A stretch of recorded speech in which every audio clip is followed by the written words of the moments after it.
कमलेश और अंजलि दोनों भाई बहन थे। एक दूसरे से बहुत प्यार करते थे वो दोनों। उनके पास बहुत ज्यादा संपत्ति थी, किसी भी चीज की कमी नहीं थी। माँ पापा कमलेश और अंजलि की सारी इच्छा पूरी करते थे। कमलेश घोड़े पर बैठना सीख रहा था। उसके पास एक शानदार घोड़ा था। थोड़े दिन बाद अंजलि की शादी हो गई। जहांगीरदार के घर में उसकी शादी की।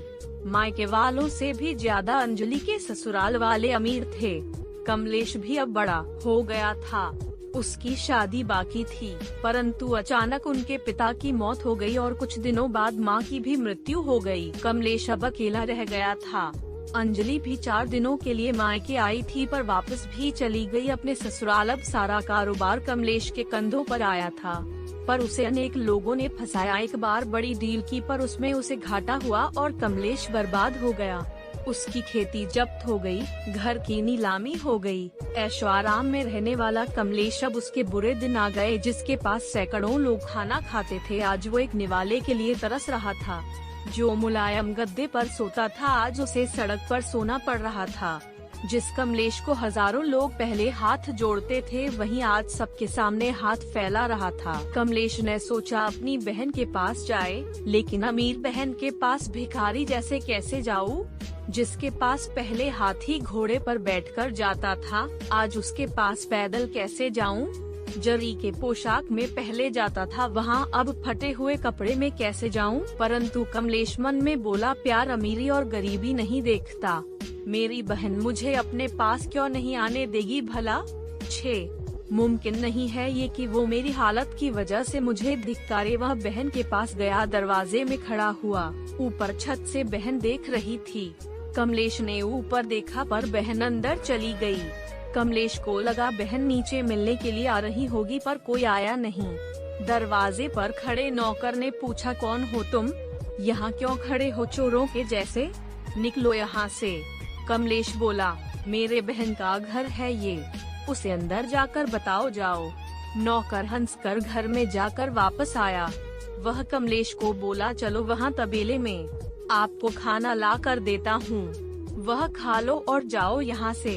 कमलेश ने पूछा, बहन ने क्या कहा? नौकर बोला, मेम साहब बोली, होगा कोई भिखारी, बैठा दो तबेले में, दे दो उसे बासी खाना।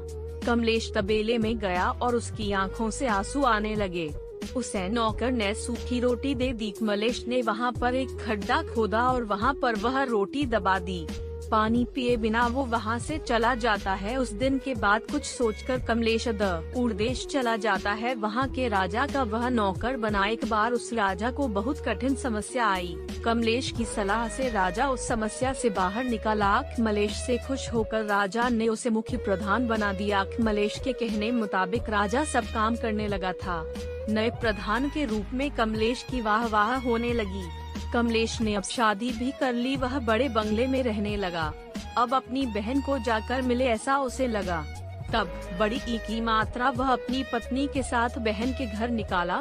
साथ में हाथी भी थे, घोड़े थे। जोरों शोरों से वह वहां गया।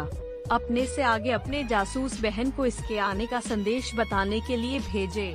जासूस ने जब बहन को यह सूचना दी तो बहन एकदम से उठी। वह अपने पति के साथ दरवाजे में खड़ी रही। अपने भाई के स्वागत के लिए ढोल नगाड़े बज रहे थे। बड़े ठाठ से भाई बहन के घर आया। दूसरे दिन बड़ी मेजबानी थी। गांव के बड़े बड़े लोगों को न्योता दिया गया। चंदन के टेबल थे, चांदी की थाली थी, पंच पकवान थे। सारे लोग टेबल पर बैठने वाले ही थे। उतने में भाई एकदम से उठा। सारे चकित हो गए, क्या हुआ? सब पूछने लगे और कमलेश एकदम से तबेले में गया। वहाँ पर उसने खड्डा खोदकर जो रोटी उसमें डाली थी, उसने वो रोटी निकाली। अंजलि कमलेश को बोली, भैया यह क्या पागल जैसी हरकतें कर रहे हो? वह बोला, दीदी तुम्हारे भाई को बैठने के लिए तबेला और खाने के लिए बासी रोटी ही योग्य है। यह सब भाई के लिए नहीं है। यह मेजबानी भाई के लिए नहीं है। यह सारा मान सम्मान भाई के लिए नहीं। यह सब तुम मेरे पैसों की वजह से कर रही हो। यह सब सुनकर अंजलि को अपने उस बुरे बर्ताव की याद आई जो कभी उसने अपने गरीब भाई के साथ किया था। उसे अपने किए का पछतावा होने लगा। उसने कमलेश के पैर पकड़े और बोली, भैया भूल हो गई मुझसे, आप अपनी इस नादान बहन को माफ नहीं करेंगे क्या? वापस नहीं करूँगी आपके प्यार को, नहीं भूलूंगी भैया, क्षमा करो मुझे और घर में चलो भाई। कमलेश ने अंजलि के आंसू पोंछे वापस। कभी भी अंजलि ने किसी को भी तुच्छ नहीं समझा। बाहर की संपत्ति जो आज है कल नहीं, सच्ची संपत्ति प्यार है, वह कभी भूलना नहीं चाहिए, ऐसे वह सभी को बोलती रही। दोस्तों, आपको ये कहानी कैसी लगी हमें कमेंट करके जरूर बताइए।